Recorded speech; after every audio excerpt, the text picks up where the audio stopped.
creador y mentor y precursor de las primeras Olimpiadas de Filosofía, creador y promotor del primer curso de verano de filosofía, primer curso que se da de redacción de artículos para revistas indexadas desde la Facultad de Humanidades, creador y mentor de la Barca de Teseo, revista indexada que en el primer número ya tenía 11 indexaciones. Con un fuerte aplauso vamos a recibir al profesor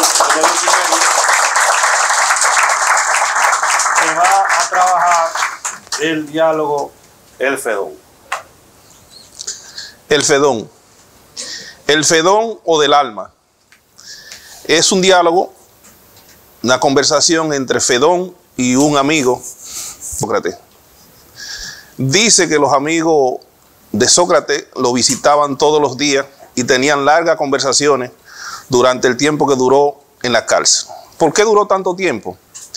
Precisamente porque en Grecia había una tradición de no derramar sangre por parte del Estado mientras estaban las festividades de la celebración de la liberación de este pueblo por Teseo. Recuerden aquel mito, ¿verdad? Donde Teseo llevó 14 jóvenes, 7 hembras, 7 varones a ser sacrificados por el Minotauro a la isla de Delos, precisamente como una exigencia del rey Minos, y logró realmente vencer al Minotauro. Vencerlo con la ayuda de una hija del rey, que por cierto le pagó muy mal nuestro héroe Teseo, William, muy mal.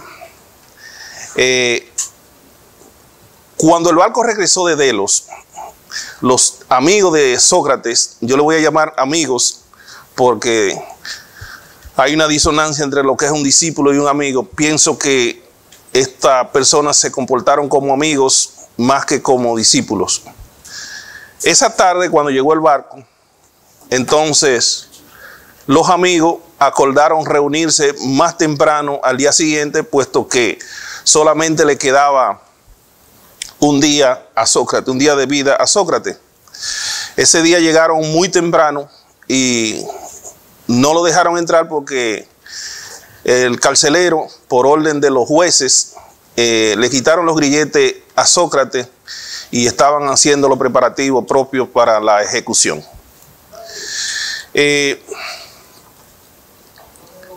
Ese día por la mañana los guardias le quitan los grilletes a Sócrates por orden de los jueces, como había dicho. Sócrates manda a sacar a su esposa, que estaba ahí con un niño en brazos. Quiere decir que este filósofo parece que además de la producción filosófica se dedicaba también a tener familia, a tener hijos, porque un hombre de 70 y pico de años con una esposa que tiene un hijo en brazos quiere decir que era un hijo pequeño. Antipa.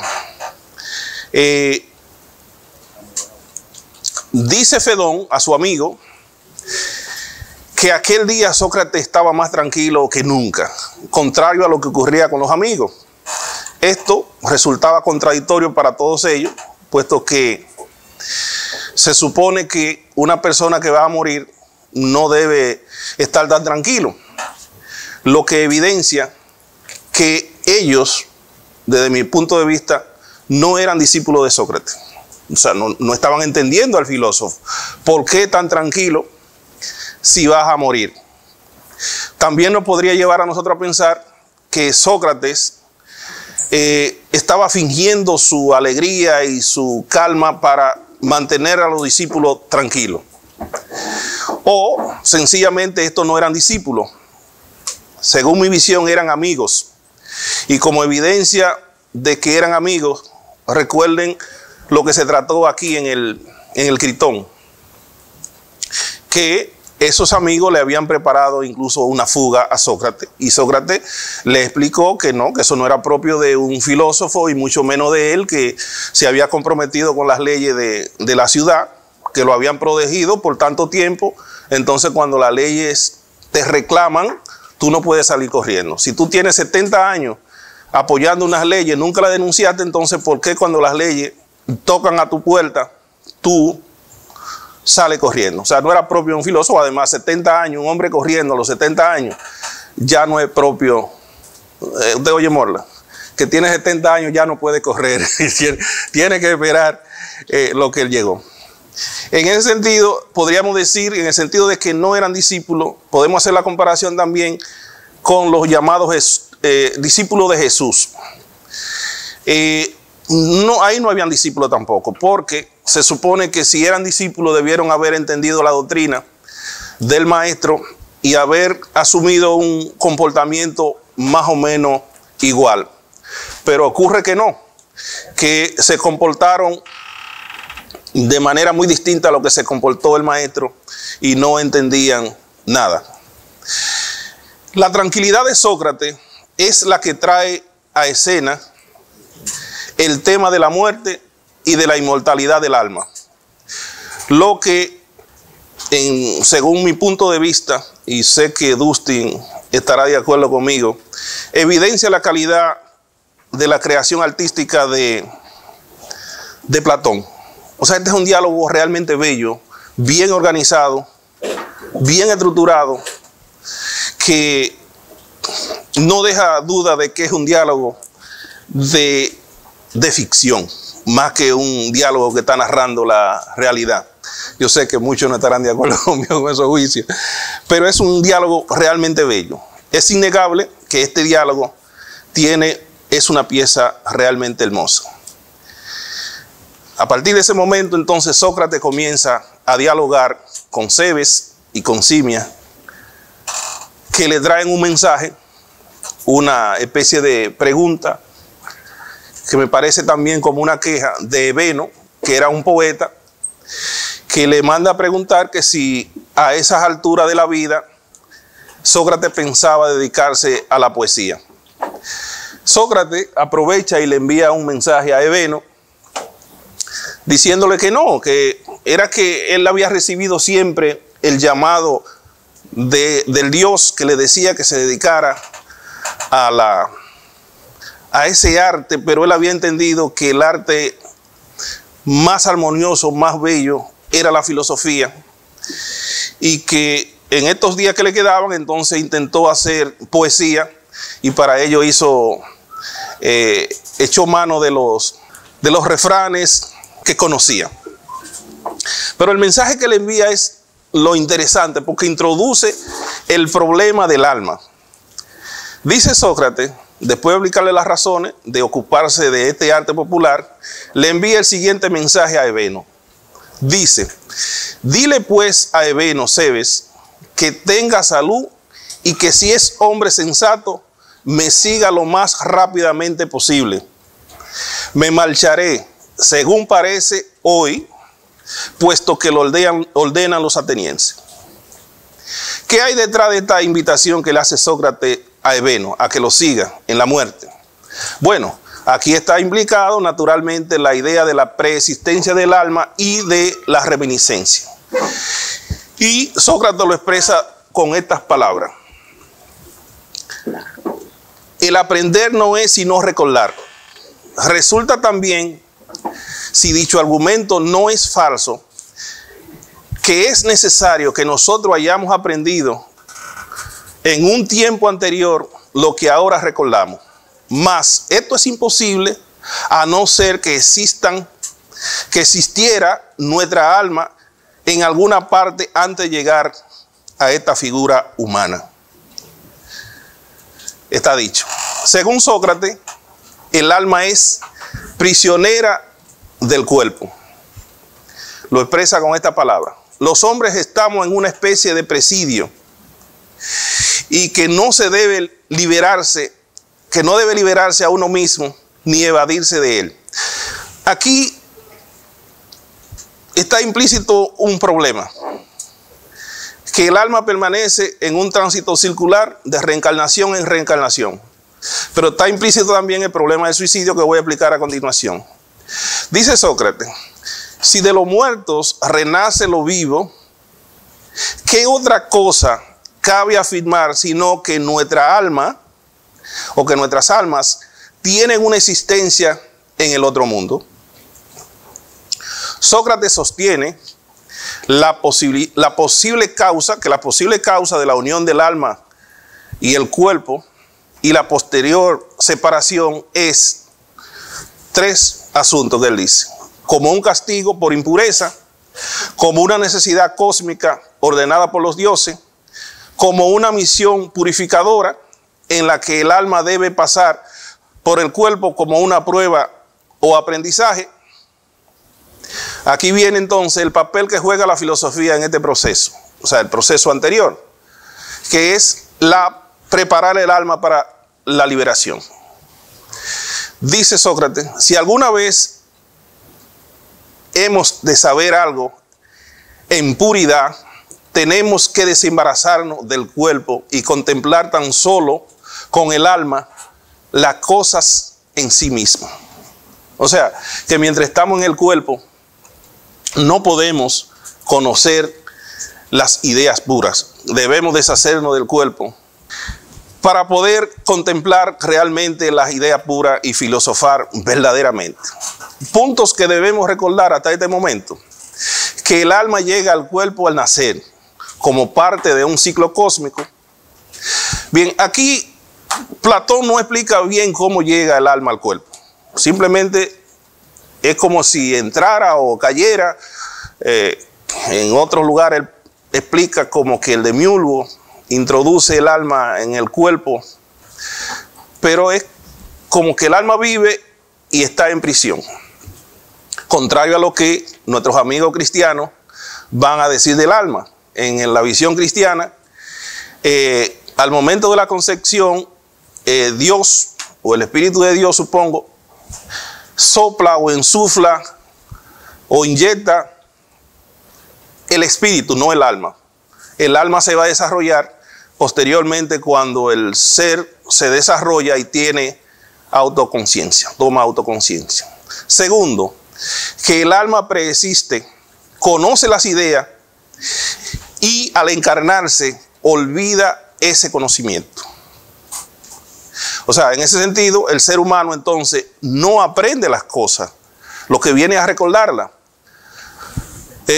Cada vez que tenía que explicar esto a los muchachos, yo usaba el ejemplo un ejemplo que lo vemos nosotros en las casas, en nuestras casas, cuando las madres tienen un muchachito pequeño y hay una vela encendida y los niños les gusta aparecer la lucecita, les gusta verla moviendo y siempre quieren agarrarla. Entonces la madre, para evitar un problema, lo que hacen es que le llevan el dedito al niño lo más cerca posible de la vela hasta que el niño ya siente el calor y la retira. Entonces diría Platón, no fue que él aprendió que la vela quema, sino que en ese momento recordó lo que ya sabía desde antes.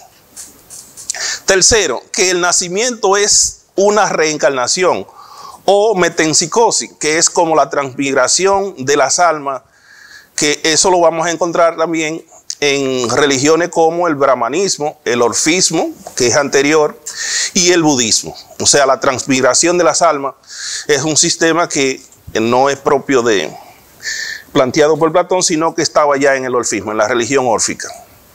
Cuarto, que a través del contacto con las cosas, el alma recuerda aquello que había olvidado. Quinto, que la filosofía ayuda al alma a purificarse para volver al mundo de las realidades verdaderas. O sea, recuerden que este es un mundo de sombra y que en el mundo de las ideas, o en el topos urano, como posteriormente se ha calificado ese lugar, es donde las ideas todas de manera pura están. Entonces, ¿qué es lo que el filósofo debería buscar siempre? Estar donde están las ideas puras. Otro punto que debemos recordar, que la muerte es la liberación del alma del cuerpo. Que el alma, al encarnar, entra en una prisión que no le permite contemplar las ideas puras. Que el sentido de la vida de todo hombre sabio, filósofo, es liberarse de esa prisión. Que por esa razón, la muerte para el filósofo es un bien, no un mal. O sea, lo que los amigos no entienden del comportamiento de Sócrates, y por eso digo que es literatura de la buena. O sea, los amigos no entienden por qué este hombre que va a morir dentro de unas horas se muestra feliz y contento de ir a ese mundo desconocido. Y es precisamente porque si, siendo coherente, si el filósofo lo que quiere es aprender la verdad y aprender las ideas en su estado puro, entonces debería estar, coherentemente debería estar alegre de reunirse con los sabios, de reunirse con los dioses para contemplar las ideas puras y filosofar de verdad. Sócrates aborda también el tema del suicidio, como lo había expresado antes, y lo expresa de esta manera. Hablándole a Eveno, en el consejo que le da, que le envía a Eveno de que lo siga, hace el comentario siguiente. Dice, quizá también Eveno me siga pronto, aunque según creo, no querrá quitarse la vida, pues esto, según dicen, no es lícito. No es lícito. ¿Por qué no es lícito? Sócrates reconoce que el alma pertenece a los dioses, así como un esclavo pertenece a su amo. No te puedes suicidar. En el cristianismo también está prohibido de manera taxativa el suicidio. En el campo mío, el ahorcado. El ahorcado no entraba a la iglesia, no lo entraban a la iglesia, ni tampoco lo enterraban en lo que se llama el Campo Santo, sino que había el corral de los ahorcados, le decía, el corral de los ahorcados. Todo el que se suicidaba, ni siquiera en el cementerio lo enterraban, si no fuera, porque se supone que la vida, la decisión de vida o muerte la tiene Dios en el sistema cristiano, y en el orfismo y en otras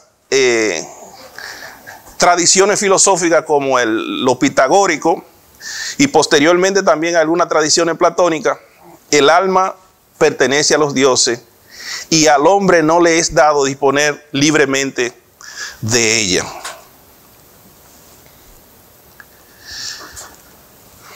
Recuerden también que en el cristianismo el alma va al infierno. Y aquí hice una nota para recordar a un amigo nuestro, a Zaratustra. No sé, Dustin, ese cuadro que tú hiciste hace mucho, como en el 94 por ahí, de Zaratustra, que andaba con su muerto encima. El gran miedo que tenía el señor que se cayó cruzando el cable, era que iba para el infierno, y Zaratustra lo libró de eso y le dijo, no hombre, no, preocúpate, que el alma tuya estará más muerta que el cuerpo. Antes de que el cuerpo se enfríe, tu alma estará muerta, tú no vas para ningún infierno, a ti te engañaron. El asunto es que el suicidio ha sido siempre una cosa seria en la religión cristiana. En la segunda parte, Sócrates desarrolla la tesis siguiente, que filosofar es una forma de morir. Que filosofar es una forma de morir. Cuando estaba leyendo esta parte, me recordé de Dustin. No sé, Dustin, si tú recuerdas a un muchacho que vivía cerca de donde tú vivías, cuando estaba estudiando filosofía y estaba estudiando en Bellas Artes. Dustin, para la Semana Santa, se pasaba la semana metido ahí en esa casa, pintando o leyendo, teniendo un carro lleno de gasolina y dinero para irse para la playa. Y había un muchacho que siempre entraba a su casa y decía, pintor, pero tú estás loco. Pero ¿cómo tú con un carro y con dinero para irte por una playa te quedas en una Semana Santa aquí metido? Entonces, filosofar es una forma de morir, porque la gente del pueblo no puede entender que un hombre con recursos para irse para una playa y a gozar del cuerpo y de la juventud, ¿verdad que sí?, se quede metido en su casa en una Semana Santa leyendo libros o pintando. ¿Sí? ¿Te recuerdas de él? ¿Te recuerdas de él? Otro punto en la segunda parte dice que el alma debe separarse del cuerpo para alcanzar la verdad. Que existe una oposición entre el cuerpo y el alma. Que las necesidades del cuerpo nos distraen y nos impiden conocer. Que la muerte nos provee los siguientes bienes. Presten atención a esto. El primer bien que que nos provee la muerte es encontrar hombres más sabios que nosotros en la otra vida. Eso lo cree Sócrates. Y lo segundo, la seguridad de encontrar dioses buenos en la otra vida. A esta última afirmación, Sócrates la va a respaldar con las siguientes palabras. Tengo la esperanza de llegar junto a hombres que son buenos, y aunque esto no lo afirmaría yo categóricamente, no obstante, el que he de llegar junto a dioses que son amos excelentes, insistiría en afirmarlo más que cualquier otra cosa semejante. O sea, él no está seguro de que, aunque la literatura griega y la mitología refleja pasajes donde muchos héroes y muchos hombres bajaron al Hades para ver sus antepasados, Sócrates pone en duda esa primera parte de que va a haber hombres sabios, pero de que va a encontrarse con dioses sabios y buenos, sí, en la otra vida. O sea que Sócrates está haciendo una labor importante ahí. Para Sócrates la filosofía es un entrenamiento para morir. Y lo dice de la siguiente manera. Es muy posible, en efecto, que pase inadvertido a lo demás que cuantos se dedican por ventura a la filosofía en el recto sentido de la palabra no practican otra cosa que el morir y el estar muerto.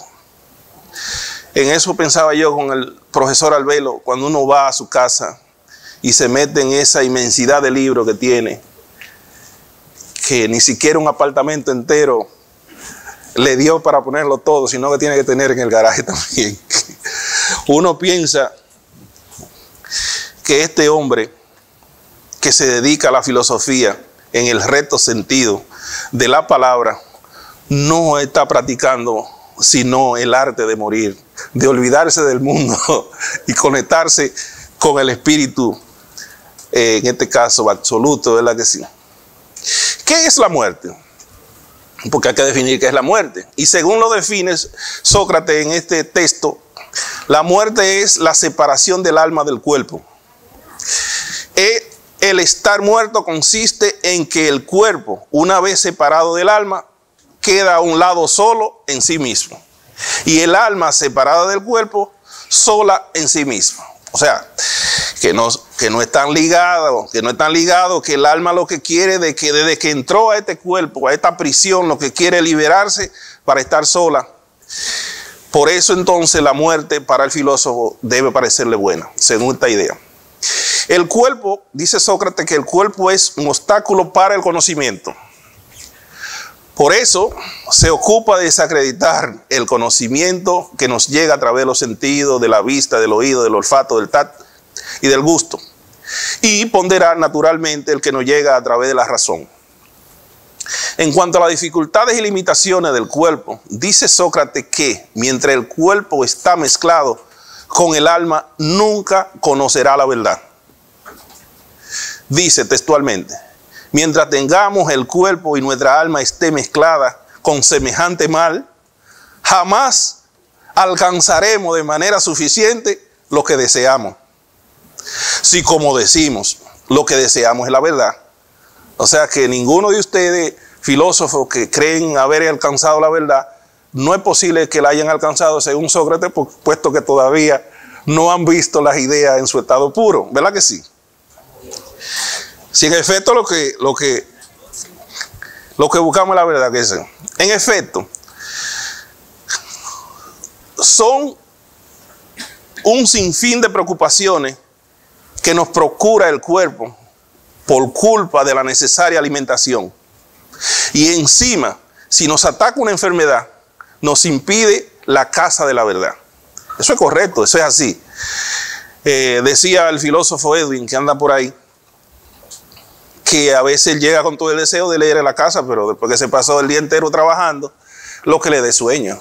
O sea que usted no va a contemplar, no puede leer filosofía porque el cuerpo ya no se lo permite.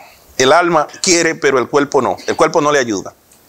El cuerpo nos llena, dice Sócrates, el cuerpo nos llena de amores, de deseos, de temores, de imágenes de toda clase, un montón de naderías, de tal manera que, como se dice, por culpa suya no nos es posible tener nunca un pensamiento sensato. Es cierto, sobre todo cuando uno está joven, muy joven, se distrae mucho enamorándose. Mira, hay un hombre enamorado toda la vida entera. Tuvo que llegar a la etapa ya de un hombre para contemplar las ideas puras. Pero mientras fue joven, ese mal lo persiguió siempre, lo persiguió siempre. El que ama la sabiduría solo la alcanzará una vez muerto, dice Sócrates. Y lo dice con esta palabra. Por el contrario, nos queda verdaderamente demostrado que si alguna vez hemos de saber algo en puridad, tenemos que desembarazarnos de él, o sea, del cuerpo, y contemplar tan solo con el alma las cosas en sí mismas. Entonces, según parece, tendremos aquello que deseamos y de lo que nos declaramos enamorados. Y esto es la sabiduría. Tan solo entonces una vez muerto. O sea, alcanzaremos la sabiduría según Sócrates una vez lleguemos a estar muertos. O sea, que no debemos tenerle miedo a la muerte si lo que queremos es ser sabios, si queremos llegar a ser sabios. El verdadero filósofo, dice Sócrates, vive en un estado cercano a la muerte. Y lo dice con esta palabra. Y no sería ridículo, como dije al principio, que un hombre que se ha preparado durante su vida a vivir en un estado más cercano posible de la muerte, al de la muerte, se irrite luego cuando ésta llega. O sea, él le está dando respuesta a los amigos, a los discípulos que no entienden este comportamiento de un hombre que va a morir próximamente y se comporta como si fuera para una fiesta. Entonces Sócrates dice, pero si lo que queremos y amamos es la sabiduría y el alma, y entendemos que el alma está aprisionada en el cuerpo y que la única manera de contemplar las ideas en su estado puro es desligándose del cuerpo, entonces sería ridículo que uno que ha vivido predicando, que quiere llegar a alcanzar eso, cuando le llega la muerte, entonces se comporte como si no la deseara. Sócrates afirma que la actitud correcta de filósofo es mantenerse alejado lo más posible de los placeres del cuerpo, estar lo más cerca posible de un estado cercano a la muerte, como hacía el pintor amigo mío, lejos de las pasiones y deseos del cuerpo. Se lleva de las pasiones del cuerpo, puede ser otro tipo de filosofía, pero no la de Sócrates. Una especie de renuncia o estado de meditación permanente, yo diría que al estilo de una filosofía budista o de una filosofía brahmánica que nos llama al desapego, más que al deseo, más que al desear cosas, más que al andar bonito, con corbata bonita, con saco bonito, el desapegarnos de todas esas cosas. No voy a seguir porque entonces me metería en contra de mí mismo. Me metería en contra de mí mismo, que estoy aspirando a cargos también, ¿verdad que sí? Entonces yo no quiero la vida buena, que estoy aspirando a cargos. A veces hay un problema. En vez de retirarme a un sitio tranquilo. Dice también, los que filosofan y se ejercitan en morir y son los que menos temerosos están de la muerte. O sea, los que se ejercitan en morir, los filósofos deberían ser los que tienen menos miedo a morir. Dice Sócrates que la única forma de alcanzar la verdad es cuando está totalmente desligada de la materia, cuando el alma está desligada de la materia y puede contemplar las ideas en su estado puro. Lo había dicho ya anteriormente, pero lo repito aquí. Naturalmente, Sócrates tiene que emplearse a fondo aquí para convencer a sus amigos que no es una locura el hecho de que un hombre se muestre deseoso de ir de morir, como él se muestra. Porque cualquier psiquiatra, cualquier psicólogo diría de un hombre que va a morir ahorita dentro de un par de horas, que se muestre feliz y contento, como diría un psicólogo, ese hombre tiene problema en la cabeza. Ese hombre tiene problema. O sea que los discípulos o los amigos no estaban creyéndole todas esas cosas que él está diciendo. Él tuvo que emplearse en darle argumento que bueno, parece que por amigo de Sócrates se lo creyeron, se lo consumieron, pero desde aquí, desde fuera, nosotros no necesariamente lo consumimos así. Para demostrar esta supuesta verdad, recurre a los siguientes ejemplos. Dice él, Sócrates, pero si otros hombres, héroes y héroes, bajaron al Hades por amor, por arrogancia o en busca de regresar a su casa como hizo Odiseo, que Odiseo estaba, ustedes saben que estuvo perdido y tuvo que bajar al Hades para consultar cuál era el camino correcto. Se dice que allá en el Hades pudo hablar inclusive con su madre y con Aquiles y con otros héroes. O sea que si un cualquiera por ahí, un Odiseo cualquiera, bajó al Hades con el peligro de que entra al Hades no sale. Entonces, un filósofo que él considera que es un alma superior, ¿le va a tener miedo a eso? Dice Sócrates, es como una pregunta, ¿no es cierto que al morir amores humanos, mancebos amados, esposa e hijo, fueron muchos los que se prestaron de buena gana o de buen grado a ir en pos de ellos al Hades, impulsados por la esperanza de que allí verían y se reunirían con los seres que añoraban? En este caso se está refiriendo a personajes como Sísifo, que antes de morir, te recuerdan que antes de morir Sísifo era un tramposo, un tramposo. Se combinó con su esposa para que no lo sepultara, que tirara el cuerpo por ahí, que se lo comieran los perros, que para los griegos es una cuestión grave, que no le dieran los rituales funerarios adecuados. Entonces, cuando Sísifo llega al Hades, convence a la esposa de Hades de que mira lo que me hizo la mujer. Mira, es una mujer. Profesores, presten atención, porque la esposa se comportó ahí. Lo liberó, le permitió salir del Hades a Sísifo para que vaya a castigar a la esposa por no haber sepultado el cuerpo. Pero naturalmente era un truco de Sísifo, porque lo que quería era salir. Desde que él salió se olvidó del Hades.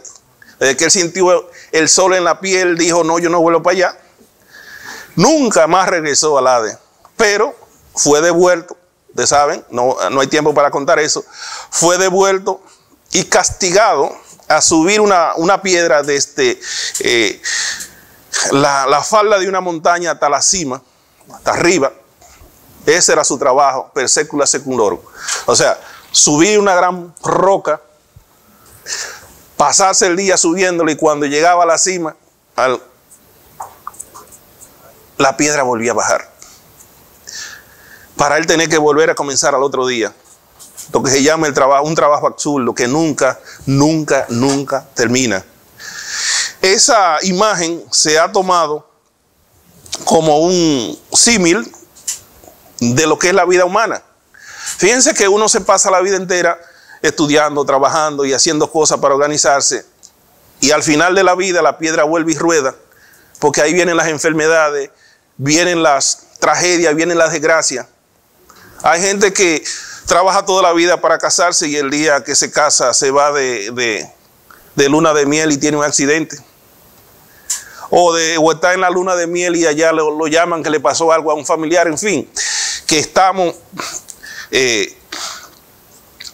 permanentemente subiendo una piedra que sabemos que al final va a rodar y vamos a tener que volver a comenzar. O como pasó con un caso reciente aquí, quizás no se entiende este ejemplo, pero colocándose en la posición del dueño de la discoteca que se derrumbó.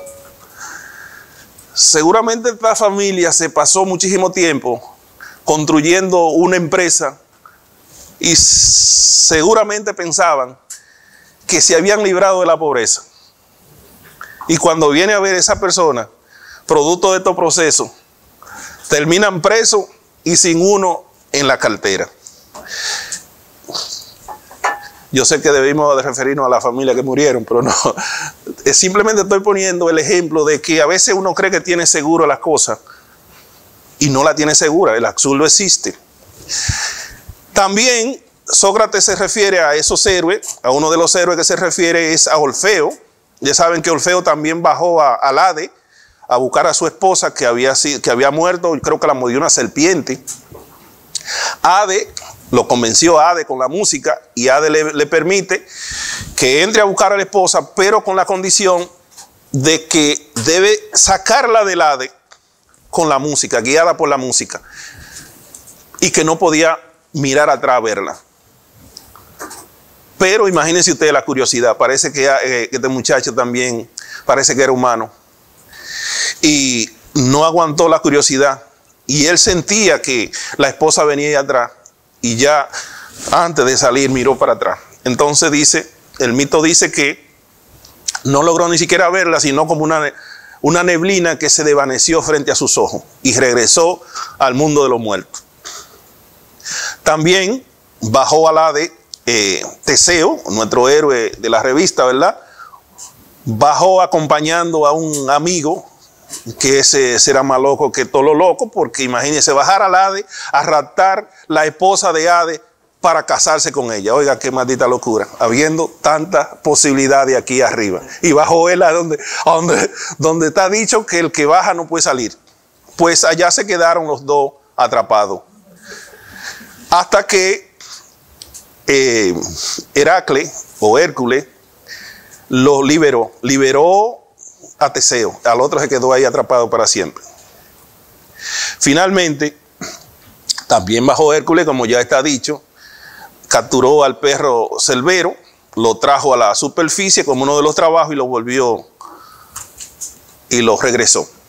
Sócrates sostiene que si las personas y los héroes, a lo que considera como un tipo de alma inferior a la del filósofo, son capaces de asumir estos grandes sacrificios, ¿qué no haría alguien que ama la sabiduría como lo hace el filósofo? Y lo expresa con estas palabras. Y en cambio, si alguien ama de verdad la sabiduría y tiene con vehemencia esa misma esperanza, la de que no se encontrará con ella de una manera que valga la pena en otro lugar que en el Hade, ¿qué va a irritar o qué se va a irritar por morir o se marchará allá a disgusto? No, se supone que si usted ama la sabiduría y en el único lugar donde usted va a encontrar la sabiduría pura, que va a completar las ideas puras, es allá, entonces se supone que el filósofo debería estar deseoso de ir allá. Aquí debemos hacer un paréntesis un poco para comparar la visión que se tenía de la muerte en ese contexto con la visión que se tiene de la muerte en estos tiempos. Anteriormente, o por lo menos para los filósofos de ese tiempo, la muerte se veía como algo deseable y un proceso lógico, pero hoy la muerte es vista como uno de los grandes males del presente. Ahí recuerdo, Flete, la obra aquella de la intermitencia de la muerte de Saramago, donde la gente vivía quejándose del problema de la muerte, porque la muerte nos atrapa en cualquier momento. Entonces, la muerte en una ciudad dejó de matar un día. Creo que fue un diciembre. Y los periódicos amanecieron ese día de Año Nuevo celebrando que no se había muerto uno solo. Y bueno, bien. Y hasta el Papa lo involucraron en eso. Y el Papa tuvo que pronunciarse de que ese pueblo estaba bendito, que no se había muerto uno. Pero ¿qué ocurre? Que cuando fue pasando el tiempo, se dieron cuenta del problema en que se habían metido. Porque la muerte dejó de matar, pero el que tenía un accidente, que quedó de morirse, no se moría, pero quedaba sufriendo. El que llegaba viejo, a viejito, no se moría, pero seguía ahí como un... Entonces se fueron acumulando viejitos que ya no cabían, ya no se le daba ni siquiera un trato humano, sino que hizo como un almacén de viejos para allá afuera. Y se fueron acumulando hasta que la gente dijo, coño, pero la muerte era necesaria. pero muy necesaria. Bueno, el asunto que se descubrió, no hay tiempo para eso, quizás en otro momento, pero la muerte entonces jugaba un papel muy importante, inclusive quebraron muchísimo negocio. Lo de los seguros, no puede asegurar nadie. ¿Y quién asegura a una gente que va a vivir siempre? Bueno, en otra ocasión contamos de eso, pero lo anoté ahí porque digo, esto es interesante. En la actualidad, le decía yo que la muerte es vista como uno de los grandes males. En la actualidad, la industria farmacéutica invierte millones de dólares para resolver el problema de la muerte.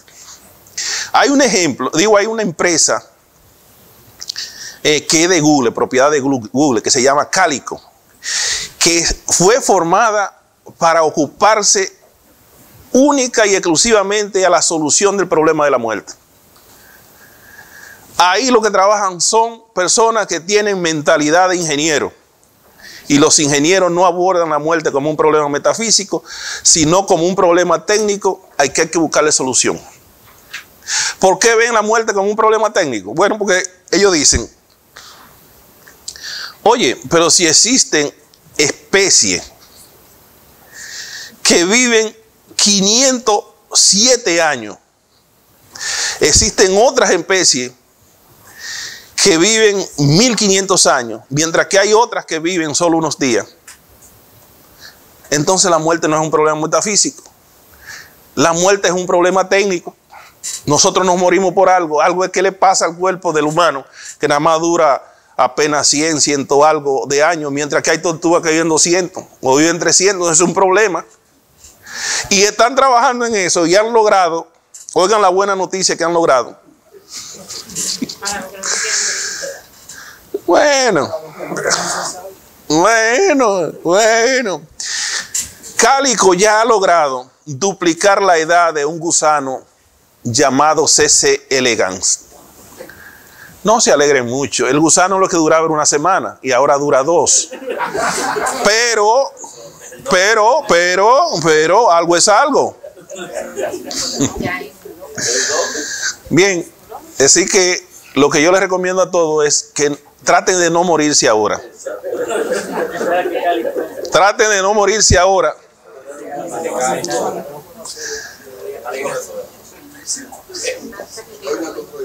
Mi queja siempre es que posiblemente esa tecnología llegue cuando nosotros nada más escuchamos el baile que está en su buena y no podemos llegar a la fiesta. No podemos llegar a la fiesta. Bien, seguimos entonces con Sócrates. Sócrates argumenta, para probar la inmortalidad del alma, que el alma es simple y lo que es simple es incorruptible. Dice, porque no está compuesta en parte, a diferencia del cuerpo, que es compuesto y corruptible. El alma es simple. Todo lo que se descompone perece, pero lo simple no puede disolverse. El alma es invisible, semejante a lo divino, al logos, a las ideas. No puede descomponerse como el cuerpo. El cuerpo muere y se descompone, pero el alma permanece. Sócrates compara el alma con el número impar, que no puede ser destruido por el par. Del mismo modo que el alma no puede ser destruida por la muerte. Sócrates también desarrolla el argumento de la relación de opuesto que existe entre el alma y el cuerpo. Afirma que el alma es aquello por lo cual el cuerpo vive. Es el principio de la vida, por lo que su naturaleza está intrínsecamente vinculada a la vida misma. Que la muerte es la negación de la vida. Como habíamos dicho, la muerte se define como la cesación de la vida o como la separación del cuerpo y el alma. El alma se queda sola en sí misma y el cuerpo por el otro lado tirado. Al igual que el calor no puede coexistir con el frío o la sequedad con la humedad, el alma no puede coexistir con la muerte. Sócrates compara el alma con el número impar. frente al par. El número impar no puede volverse par sin dejar de ser lo que es, o sea, sin perder la esencia de lo que es. Lo mismo entonces el alma no podría morir y ser inmortal. El alma no puede morir sin dejar de ser alma o inmortal. Dice Sócrates que admitir la coexistencia de la muerte y el alma es imposible lógicamente. En respuesta a la analogía que hace Simias de la lira, le dice, no, pero Sócrates, todo eso que tú estás diciendo está muy bonito, pero a mí me da la impresión de que la relación del alma y el cuerpo es como la relación que se da entre la lira y la armonía. Sócrates tiene que emplearse de nuevo para supuestamente demostrarle que él tiene razón. Dice lo siguiente, que contrario a lo que ocurre con la lira, que produce la armonía, el alma es la que gobierna el cuerpo. Una armonía no puede dominar al instrumento que la produce. O sea, ¿quién produce la armonía? La lira. Pero dice Sócrates, no, pero espérate, pero el alma sí gobierna el cuerpo. El alma es la que gobierna el cuerpo, no es el cuerpo que gobierna el alma, no es al revés. O sea, el alma no depende del cuerpo, como depende la armonía de la lira. Dice, existen almas buenas y almas malas. Si el alma fuera una armonía perfecta, no podría haber almas desordenadas o malvadas.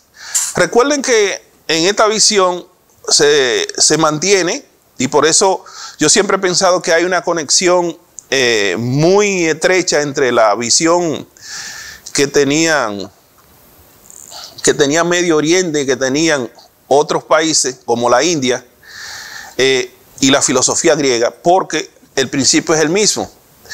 Dice que el alma permanece, que reencarna y todas esas cosas son realmente cercanas. Y que en la reencarnación, por ejemplo, por lo menos en la religión del hinduismo o brahmánica, la religión brahmánica, la reencarnación se puede dar hacia atrás, se puede involucionar. Usted, si se comportó mal en esta vida, podría reencarnar en un lobo, en un perro, de acuerdo a cómo se comportó, como está también planteado ahí en el Fedón, en nuestro Fedón, ¿verdad? Como está planteado ahí y en la religión órfica. Si usted se portó mal, usted puede reencarnar en una fiera, contrario a lo que ocurre en los parámetros budistas, que después que usted llegó a un estado X, como por ejemplo de ser humano, usted puede reencarnar en otro ser humano, quizá con unas condiciones inferiores, pero no va a reencarnar en un perro o en un lobo o algo así. Entonces dice, si el alma fuera una armonía perfecta, no podría haber almas desordenadas o malvadas. Entonces no puede ser una mera armonía. Sócrates pretende haber demostrado la preexistencia del alma, lo que implica que el alma no puede surgir del cuerpo. El alma existe antes del nacimiento, dice él, por lo que no puede ser una consecuencia de la organización corporal, como la armonía lo es de las cuerdas bien templadas. O sea, con este argumento él pretende, bueno, vamos a aceptarlo porque estamos analizándolo a él, pretende haber demostrado de que el alma, de que la relación del cuerpo y el alma es diferente a la de la armonía y la lira. Que contrario a lo que ocurre con la lira y la armonía, que la lira, las cuerdas bien templadas son las que producen la armonía. En el caso del alma y el cuerpo no, porque el alma ha existido antes que el cuerpo, o sea, antes que la lira en este caso. Sócrates responde a las objeciones que le hace Cebes también sobre el posible desgaste del cuerpo. Él lo compara como a un tejedor de trajes y dice, oye, pero es posible que en tantas reencarnaciones que tiene esa alma, no es posible que se vaya perdiendo y muriendo y un día muere y desaparece. No. El alma es por naturaleza viviente. Sócrates no negocia de que el alma es viviente siempre. Dice, así como el fuego participa esencialmente del calor, ¿o acaso conocen ustedes un fuego que no caliente? Dígame, Suriel, usted que sabe mucho, ¿conoce algún fuego que no caliente? El alma no puede existir sin vida. Dice, el alma no puede existir sin vida. Señores, recordemos que el concepto de alma o de ánima, para los griegos, el alma es aquello como que, lo que tiene alma es lo que se automueve, que se puede mover por sí mismo. Por eso en algún momento se pensó que el imán tenía ánima, que tenía vida. No puede admitir la muerte. El alma, aún después de múltiples encarnaciones, no pierde su esencia vital, ni desaparece, porque su ser está vinculado a la vida misma, dice Sócrates. La teoría entonces de la reencarnación. El alma justa, dice Sócrates, y filosófica van al Hades y se liberan del ciclo, las que son justas.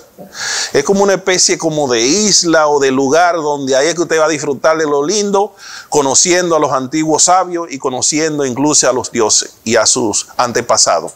Pero las almas impuras, como le había dicho antes, reencarnan en animales según su vida previa.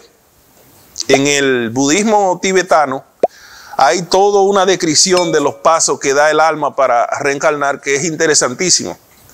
Entonces dice Sócrates, vivir justamente y con sabiduría conducen a la purificación del alma y su liberación. O sea, lo que busca, por ejemplo, el budismo, el brahmanismo, es que vayamos creciendo moralmente hasta que llegue un momento en que nos desapeguemos tanto que no tengamos el deseo de reencarnar y que nos integremos a la energía universal, o creo que le llaman samsara. Bueno, contrario a los amigos del cristianismo, los amigos cristianos con el asunto del alma, que esto hay que comentarlo, porque si los cristianos, Julián, tomaron tanto de Platón, ¿por qué no toman la teoría de la reencarnación y usan la resurrección? O sea, que es una cosa totalmente distinta. O sea, mucho platonismo, pero esta parte como que no la quieren, no la tocan, no la incorporan a su sistema. Estuve hablando con mi amigo Flete y él me dice que en el cristianismo no habrá reencarnación, sino una resurrección. Pero que el cuerpo del resucitado no será necesariamente el mismo que tenía al momento de morir, será un cuerpo renovado, se supone que joven y que no será corruptible. Finalmente, consejo para la vida, para los filósofos, para todos ustedes, directamente desde Sócrates para ustedes. Eviten los placeres y dolores intensos que atan el alma al cuerpo, impidiendo su liberación. Consejo número 1. 2. El filósofo debe aspirar a una vida de moderación y contemplación. Aquí paso a las últimas palabras de Sócrates. Bueno, entonces, últimas palabras de Sócrates. Critón, debemos un gallo a Asclepio, así que págaselo y no lo olvide. Asclepio, ustedes saben que era el dios de la medicina. Se ha interpretado que esa deuda que Sócrates quiere que paguen es para agradecerle el bien que está recibiendo en ese momento, la muerte. La muerte entonces es vista por Sócrates como la liberación del alma de su prisión. Su alma se ha liberado finalmente de la prisión. Naturalmente el filósofo no puede disponer de su propia vida porque está prohibido por los dioses. O sea, los dioses no verían bien que Sócrates se suicidara, pero agradece al final que los liberen. La muerte entonces es la medicina que todos necesitamos para liberar el alma. No se lleven de ese consejo. Señores, voy a pedir que me permitan intentar leer un fragmento final, como 2 o 3 párrafos, que fueron lo que hicieron llorar a la muchacha. El profesor Albelo, en su libro, una compilación que tiene precisamente el final de la muerte de Sócrates. Hay una muchacha que yo recuerdo en Higüey, se llama Natividad Guerrero, que yo la puse a leer ella estudió educación, es profesora, y ella se fajó a llorar, se fajó a llorar leyendo ese texto. Por eso digo de la belleza de este texto, es realmente bello. Con esto concluyo. Estas son las palabras. Sócrates le pregunta al que le llevó el veneno, ¿qué dice de esta bebida con respecto a hacer una libación a alguna divinidad? ¿Se puede o no? Y le dice el hombre, tan solo trituramos, Sócrates, tan solo trituramos, Sócrates. Le respondió, la cantidad que juzgamos precisa para beber. No, yo no sé de eso. Me doy cuenta, dice Sócrates. Medio despectivo sonó eso. Lo ninguneó. Pero al menos es posible y también se debe suplicar a los dioses que resulte feliz mi emigración de aquí a allá. Esto es lo que suplico, que así sea. Y después de decir esta palabra, lo bebió conteniendo la respiración y sin repugnancia y sin dificultad. Hasta este momento la mayor parte de nosotros fue lo suficientemente capaz de contener el llanto, pero cuando le vimos beber y como lo había bebido, ya no pudimos contenernos. A mí también, y en contra de mi voluntad, se me salieron las lágrimas a raudales, de tal manera que, cubriéndome el rostro, lloré por mí mismo, pues ciertamente no era por aquel por quien lloraba, sino por mi propia desventura al haber sido privado de tal amigo. Critón, como aún antes que yo, no había sido capaz de contener las lágrimas, se había levantado, y Apolodoro, que ya con anterioridad no había cesado un momento de llorar, rompió a gemir entonces entre lágrimas y demostraciones de indignación, de tal forma que no hubo nadie de los presentes, con excepción del propio Sócrates, a quien no conmoviera. Pero entonces nos dijo, ¿qué es lo que hacéis, hombres extraños? Si mandé fuera a las mujeres, fue por esto especialmente, para que no importunasen de ese modo, pues tengo oído que se debe morir entre palabras de buen augurio. Ea pues, está tranquilo, mostrado fuerte. Y al oírle nosotros sentimos vergüenza y nos contuvimos el llanto. Y por su parte, después de haberse paseado, cuando dijo que se le ponían pesadas las piernas, se acostó boca arriba, pues así se lo había aconsejado el hombre, el carcelero. Al mismo tiempo que le había dado el veneno, le cogió los pies y las piernas y se lo observaba a intervalos. Luego le apretó fuertemente el pie y le preguntó que si lo sentía. Sócrates dijo que no. A continuación hizo lo mismo con la pierna y subiendo, de ese modo nos mostró que se iba enfriando y quedándose rígido. Y siguió tocándole y nos dijo que cuando llegara al corazón se moriría. Tenía ya casi fría la región del vientre cuando se descubrió su rostro, pues se lo había cubierto, y dijo esta que fueron sus últimas palabras. Oh, Critón, debemos un gallo a Asclepio, pagad la deuda y no la paséis por alto. Descuida, que así será, respondió Critón. Mira si tiene que decir algo más. A esta pregunta de Critón ya no contestó, sino que al cabo de un rato, tuvo un estremecimiento y el hombre descubrió, tenía la mirada inmóvil. Al verlo, Critón le cerró la boca y los ojos. Así fue el fin de nuestro amigo, de un varón que, como podríamos afirmar, fue el mejor a más de ser, el más sensato y justo de los hombres de su tiempo. Muchas gracias.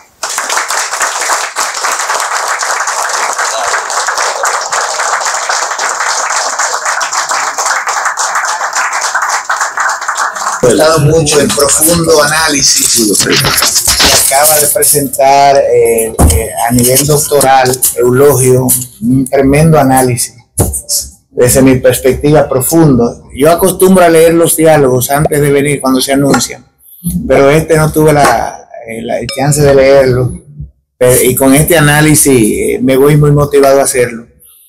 A mí me apasiona el tema de la mitología, porque es interesante en ese sentido, dentro de ese relato mitológico, que coincido con Eulogio. Creo que lleva razón Sócrates para los fines de nosotros los vivos, que necesitamos un placebo del alma ante lo desconocido, ante el más allá. Y entonces, comparando esto, por ejemplo, con los relatos que nos han llegado de Occidente, con los canónicos, porque no he leído todos los apócrifos, pero dentro de los canónicos, el mito del jardín de Edén, cuando Dios hace el muñeco y le sopla aliento de vida y llega a ser alma viviente, pero luego cuando desobedece, lo sentencia, porque del polvo fuiste tomado y al polvo volverás. Y entonces, luego, en ese recorrido, vemos, por ejemplo, que se habla del Hades en el libro de Job, los versos de Job, en los Salmos, algunos de ellos. Llegamos a Isaías, y dice, ahí se puede ver como que la esperanza de la tierra, la vida en la tierra, porque 33:24, el profeta Isaías dice, y ningún residente dirá estoy enfermo. La gente que mora en la tierra llegará a ser perdonada por sus errores. Y el 25:8 dice, y Dios se tragará la muerte para siempre. El Señor soberano Yahvé lo ha dicho. Entonces mi pregunta es, como la filosofía griega es anterior al cristianismo, bueno, quedó evidenciado, ¿no?, que el cristianismo bebió de las aguas platónicas, específicamente a partir del Concilio de Nicea, para conformar el gran imperio católico que vino a hacer con Pedro, o con Constantino, el sucesor de Cristo en la tierra. De nuevo felicito a Eulogio, me siento orgulloso de formar parte con él del Consejo Directivo de nuestra Facultad de Humanidades, y debo decirle que a partir de esta noche mi fe ha crecido en Eulogio como intelectual. Así que felicidades.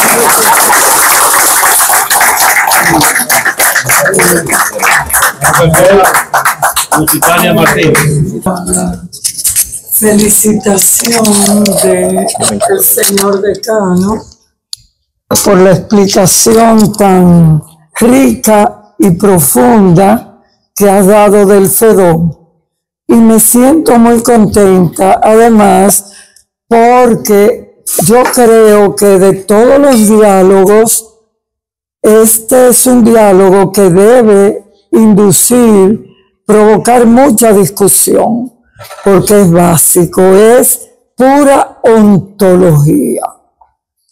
Pero por supuesto es una ontología que parte, digámoslo así, muy a nivel de colegio, desde una interpretación idealista, que hoy en día eso no quiere decir que sea la falsa, adelanto a flete, porque por el contrario, lo ontológico hoy, la explicación de la conciencia, la explicación del alma, ha tomado una importancia capital no solamente desde las religiones, sino desde la teoría cuántica, que está planteando una nueva teoría de la conciencia y de cómo el cuerpo o la conciencia baja y forma parte del cuerpo, el espíritu, conciencia, forma parte del cuerpo a partir del ego. O sea, eso es más o menos lo cuántico. Pero yo digo que es el diálogo más, para mí, importante, porque yo tengo mucha inclinación a lo ontológico, a la teoría del ser, y porque aquí hay gente que son ateas, y la mayoría que son cristianas, y todos los temas que ha tratado tan adecuadamente Eulogio, todos tienen que ver con lo ontológico teístico, ¿no? La reencarnación, la teoría del alma, la muerte, el suicidio, que hoy en día, desde la perspectiva ontológica no teísta, es distinta. El suicidio, por ejemplo, para Sartre, es un acto de libertad. El ser humano, dentro de sus infinitas posibilidades, está, si ya no encuentra salida, en el derecho, digámoslo así, no sé si es la noción de suicidarse. Y Simone de Beauvoir lo plantea en su libro Sartre, Merleau-Ponty. Pero además Heidegger y Sartre plantean, frente a ese análisis profundo de Eulogio sobre la muerte, que Sócrates dice, la filosofía ayuda a desembocar en una buena muerte, y por eso de alguna manera rechaza el suicidio.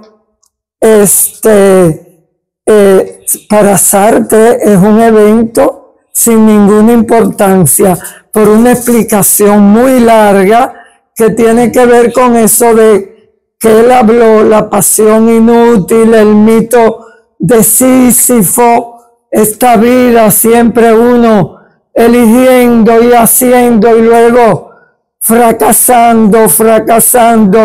Bueno, pues entonces no lleva la muerte a ningún sitio. Heidegger aliviana un poco más eso, el segundo Heidegger, porque el primero es más cristiano que el segundo, y el último es místico, etc. Entonces yo creo que este dualismo que plantea Eulogio en Sócrates, res cogitan, res extensa, mundo ideal, mundo material, es la oportunidad que tienen los que están opuestos a todas estas teorías teísticas que ven la conciencia ya no como un epifenómeno del cerebro, como lo ve el marxismo, sino como algo que forma parte del espíritu. Creo que es la oportunidad para realmente discutir hasta qué punto se puede hablar de la inmortalidad del alma, ¿no? Etcétera. Eso era lo que quería decir, porque el desarrollo de Eulogio todo es la teoría del ser de Platón, y eso es pura ontología. Entonces, aboquémonos a discutir eso, porque yo me he pasado la vida entera creyendo en que el ser es pura cosa en sí y la conciencia o para sí, un hueco que se abre en esa materialidad y que ya ahí la posibilidad de un Dios es difícil. O sea, la conjunción del en sí con el para sí, como creía Sartre, que es lo que quiere el ser humano, pero no lo logra porque sería Dios, la conciencia como para sí no puede convertirse en materia, en sí. Vamos a discutir eso. Esa es la primera pregunta que me hacen los estudiantes a mí en 40 y pico de años que yo tengo. Pero yo me he dado cuenta que, como otros temas, los intelectuales tienen ese tema oculto y no lo discuten y viven su vida, los cristianos valientemente asumiéndolo, claro que sí, como flete, pero otros, sin risa, pero otros intelectuales muy buenos no lo discuten, lo dan por sentado, y esa es una pregunta capital. Yo le encuentro capital. Incluso por eso creo que el ser humano, desde que nace y adquiere conciencia, debe decidir eso, si existe Dios o no. Yo lo creo importante. Guillermo, y luego... O sea, a pesar de la obsesión, de la incredulidad, a pesar de la obsesión que tenía Sócrates acerca de la inmortalidad del alma, pude captar que su moral fue más fuerte que el instinto de conservación. Digo esto porque él tuvo muchas oportunidades de evitar la muerte. Melito, quien fue el principal, fue enemigo de él, el principal en que provocó a que Sócrates fuera sometido a la cicuta. Se le estaba complicando la cosa. El pueblo ya se estaba enterando de lo que le iba a pasar a Sócrates. Y se le estaba complicando la cosa a Melito. Y Melito se le acercó a Sócrates, para evitar, poniéndosela fácil. Y Sócrates le dijo que no. Sócrates le dijo que no, que no. Y el verdugo, el que pasaba la cicuta, que se hizo amigo de Sócrates, le dijo: mira, Sócrates, yo no te voy a pasar la cicuta. Dice: si tú no vas a pasar la cicuta, pónmela donde yo la vea. ¿Entiendes? Él estaba predispuesto. O sea, ya él estaba predispuesto a esa situación. Entonces, él estaba claro en cuanto a su posición. O sea, reiterar lo que ya dijo el expositor, que realmente la tradición cristiana es platónica, pero agregarle que era de dominio popular la idea de la reencarnación.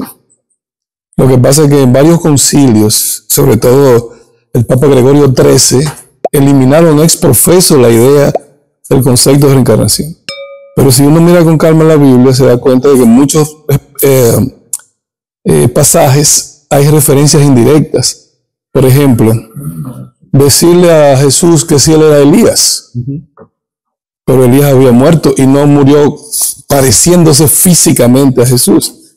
Y la respuesta es aún más interesante. Elías ya estuvo entre ustedes y no lo conocieron. Lo que quiere decir que pudo haber estado en un cuerpo distinto.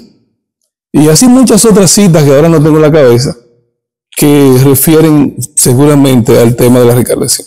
Como por ejemplo, nacer de agua y espíritu, que los cristianos de manera muy cándida piensan que es meter a la gente en un río y sumergirlo y cambiarle el nombre, pero volver a la madre, le pregunta la persona a quien Jesús le dice que debe volver a nacer. Él le dice: bueno, para poder nacer, volver al vientre de mi madre, de agua y espíritu. Que aunque parezca atraído por los cabellos, yo soy calvo.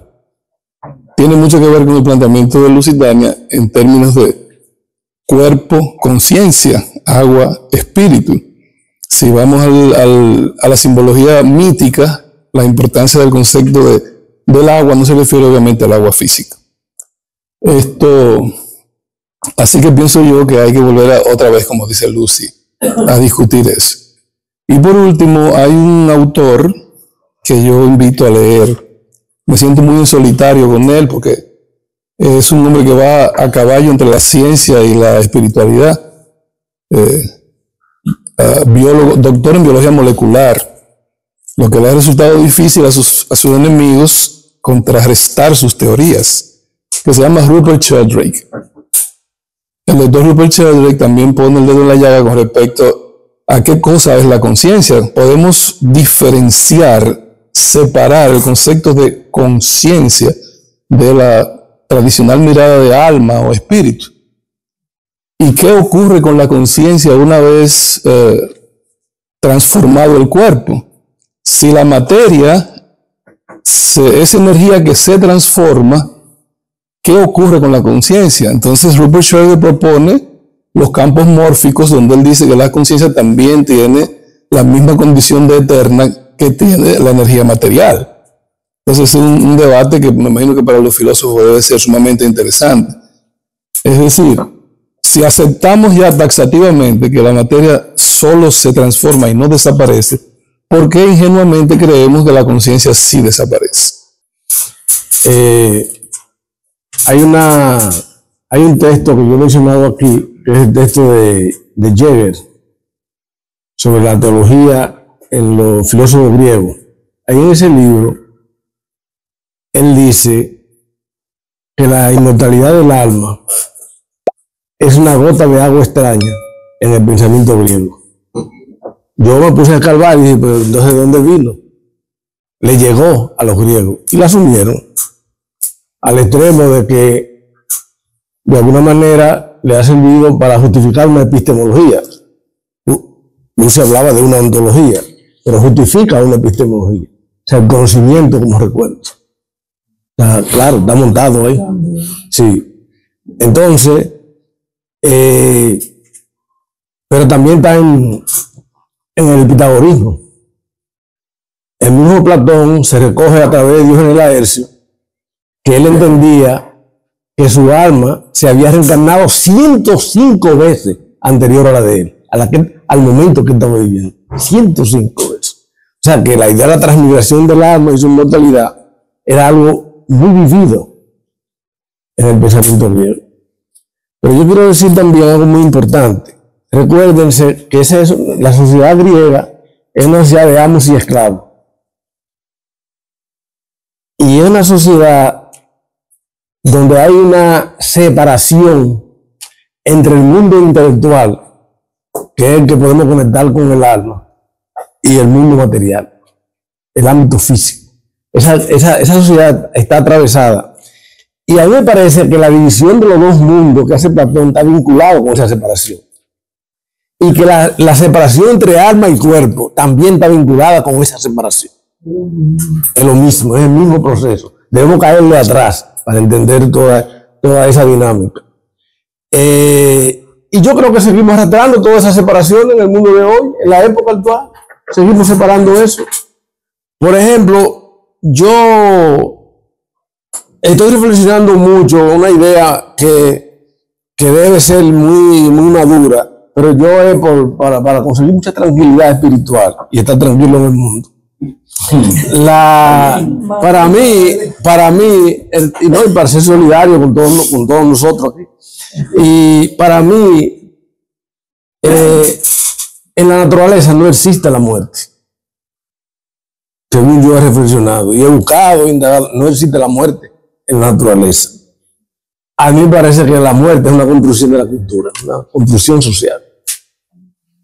Y vamos a reflexionar. Yo también invito, Lucy está invitando a reflexionar, y por aquí Zapata hizo lo mismo. ¿Dónde está Zapata? Hizo lo mismo. Yo invito a que se reflexione, porque yo creo que la muerte es una construcción de la cultura que ha pasado por diferentes momentos y etapas en su comprensión. Y depende de la actitud de cada pueblo, en cada comunidad histórica, la muerte hay una visión de la muerte. Buscamos las culturas ancestrales para que veamos y la actitud moderna, la actitud que hay hoy hacia la muerte. Y además, cómo los eventos fuertes de la vida influyen en la actitud que tenemos hacia la muerte. Eso es importante. Una señora que tiene actualmente como 90 años, viendo cómo en Comatillo los jóvenes se suben a unos motores y comienzan a calibrar, y allá toda la semana muere una gente en Comatillo, un campo de Ayahuasca. Ella dijo, pero estos jóvenes están que le hiede la vida. Mira cómo se sacrifican. Entonces, ¿qué está pasando en los jóvenes de hoy que arriesgan tanto la muerte, la vida, que arriesgan tanto la vida? Bueno, es probable que si a ti están apuntando, como está Europa, por ejemplo, hoy, con armas nucleares, donde la vida se puede desaparecer de un momento a otro para todo el mundo, la gente lo que asuma es vivir el momento. Y ese vivir el momento debe influir inmediato hacia la vida y hacia la muerte misma.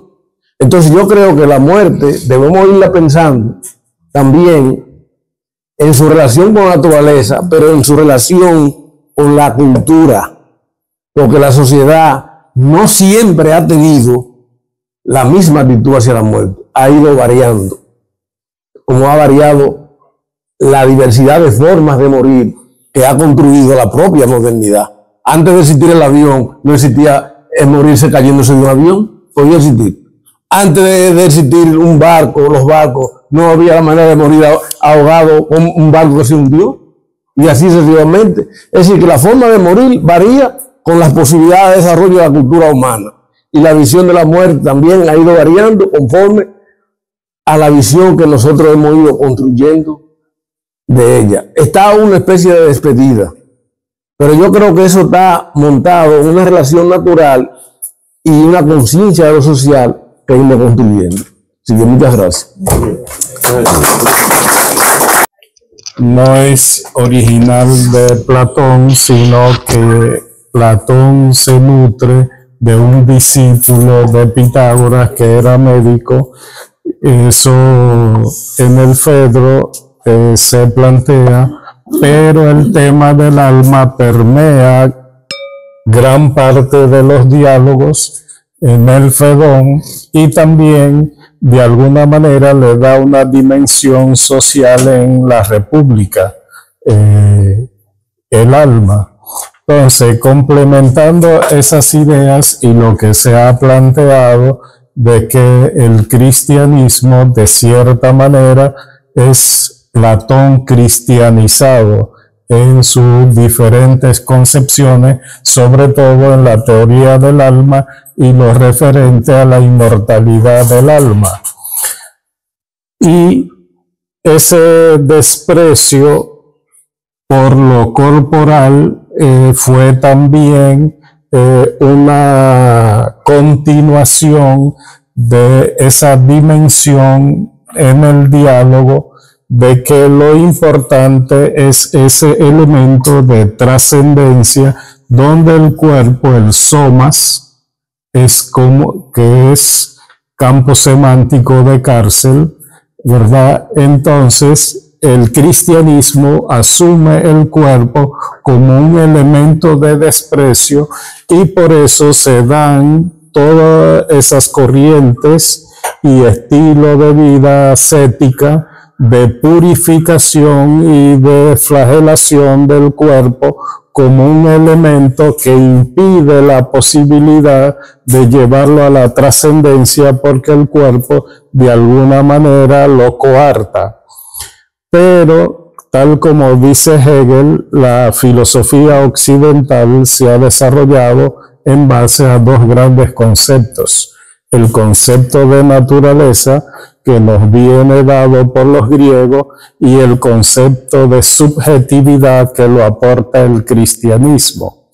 Y ese elemento de subjetividad se desdobla también como conciencia, y ese elemento de conciencia de sí, Hegel unifica las antinomias kantianas de finito e infinito, donde trata de permear el elemento material como un momento del todo a través del proceso dialéctico. Es decir, que esa contrariedad entre alma y cuerpo, Hegel de alguna manera pretende superar, donde el alma la materia, la naturaleza son elementos y parte de un todo, lo cual el existencialismo de alguna manera va a criticar esa concepción totalizante y renace de nuevo la concepción de individuo y de libertad. Entonces, yo creo que en este sentido, la concepción de Hegel, aunque ha sido de alguna manera criticado, empezando por sus propios discípulos, Marx y Feuerbach, que tomaron la dimensión física e histórica, pero también los hegelianos de derecha pues vuelven y retoman esta concepción espiritual del hombre. Es decir, y un autor que fue muy trabajado en los años 80 y 70, Teilhard de Chardin, el francés, también da respuesta a esta dicotomía de alma y de cuerpo. Era una especie de crítica al evolucionismo que en su momento estuvo bastante arraigado en esos años, pero de todas maneras esa concepción del alma, aunque en algunos momentos ha tenido episodio crítico, vuelve y resurge del pensamiento filosófico y en la vida humana y en las concepciones religiosas. O sea, se suponía que para el siglo XXI la religión se iba a debilitar y es cuando más ha crecido la conciencia religiosa. O sea, solo en el mundo católico ha aumentado 100 millones, de 1.300 millones a 1.400 millones, y ha vuelto otra vez a renacer el espíritu religioso. O sea, como fruto de búsqueda de ese empalme con un elemento no material y de trascendencia. Ciertamente veo mucha madurez de juicio en la exposición, lo que significa que el maestro Eulogio leyó una y otra vez ese diálogo, realmente lo masticó muy bien y ha hecho una exposición que no podía ser mejor por lo brillante, ¿no? Que fue. Los transhumanistas quieren cambiar la lógica existencial en el sentido de que están investigando para que el ser humano no muera. Sabemos que todo ser humano vive desviviéndose, vivimos desviviéndonos. Sócrates vivió desviviéndose.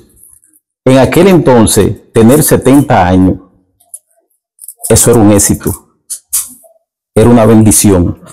Hoy en día se dice que el ser humano puede durar 150 años con los avances tecnológicos y esa cosa, pero nadie lo ha durado realmente. Ahora bien, 70 años de edad es demasiado en aquel entonces. La pregunta es problemática y es la siguiente. ¿Sócrates estaba convencido de que debía de morir o era que estaba cansado de vivir a los 70 años? ¿Por qué a los 30 años no lo hizo? Yo siempre he pensado algo similar a eso. Los que acusaron a Sócrates no tenían la intención de que él se muriera. No sé, me daba la impresión de que era darle un susto a ese señor que parecía que no había forma de ganarle un pleito, una cosa. Esa acusación realmente no era para que él se muriera, no era para que terminara así, sino darle un susto, asustarlo y de que él pidiera perdón. Pero la cosa se le complicó, parece que se le complicó. Y Sócrates, aunque le dieron todas las oportunidades de fugarse, de irse, no quiso, porque era un verdadero convencido de lo que predicaba. Entonces, por eso me llamó la atención de que tú también notaras ese asunto, porque siempre he pensado de que a Sócrates realmente sus enemigos no querían matarlo, y los jueces no querían que eso terminara en eso, porque todavía le dan la posibilidad a este hombre de que él mismo se ponga como una multa simbólica, y no, siguió para adelante. Entonces, hay estudios que dicen que el Señor Jesús y Sócrates de alguna manera querían ese final, que ellos lucharon desde el final. Porque como es la única manera que tú convences al otro de que tus ideas eran verdaderas, era llegando a ese final. Alguien habló del suicidio. Se habló del suicidio, la libertad y lo que dice Sartre, profesora. Ese tema siempre me ha preocupado, el del suicidio. Pero hace un tiempo yo estuve haciendo mucha lectura sobre lo que se llaman los cuidados paliativos y los tipos de drogas que existen para aliviar el sufrimiento y el dolor. Aliviar el sufrimiento y el dolor, y de alguna manera he llegado al convencimiento de que el suicidio resulta innecesario, sobre todo si está la cantidad de drogas que te puedan quitar el dolor y el sufrimiento. O sea, me refiero a que yo no le veo sentido a la vida cuando ya lo que queda es sufrimiento y dolor, pero si hay, como hay ahora, drogas disponibles, no estoy hablando de drogas de las que venden en la calle, sino de las que existen en la clínica del dolor. Lo único problema es que es muy caro, hay que tener cuarto para eso. Pero se podría morir como han muerto personajes como Freddy Vera. Freddy Vera, cuando lo llevaron lo sacaron del país, yo recuerdo que el hijo de él, que era el que daba las declaraciones, siempre dijo, mi papá no está sufriendo, pero se va a mejorar. Dice, no, él no se va a mejorar, pero no está sufriendo. Pero está despierto, no. ¿De qué se trataba? Desde que él llegó, parece que era tan avanzado que lo que decidieron fue darle lo que se llama la sedación terminal. Existe lo que se llama la sedación parcial, que es te dan un combo de droga para que tú duermas 12, 10 horas, te dejan despertar, tú duras 2 horas o 15 minutos hasta que tú aguantas, y cuando no aguantas vuelven y te cargan con una dosis para que duermas, y así sucesivamente hasta que llegue el momento de lo que se llama la etapa ya agónica, que es los últimos 48 horas, donde se te da lo que se llama la sedación terminal o final, que es que no te dejan despertar y siempre te inyectan para que no sufra y no sienta dolor hasta que la vida finalmente se extingue de forma natural. Después de saber eso, digo yo, bueno, pues entonces vamos a descartar, si no llega ese momento, vamos a descartar el suicidio como solución y vamos a acogernos a tener dinero para comprar la cantidad de drogas medicinales que se pueden tener para uno morir, si le toca morir de viejo, morir en su cama, pero morir sin dolor, porque lo otro yo no lo negocio. O sea que usted no ha tenido... No, yo no dije... ¿Cuál cosa?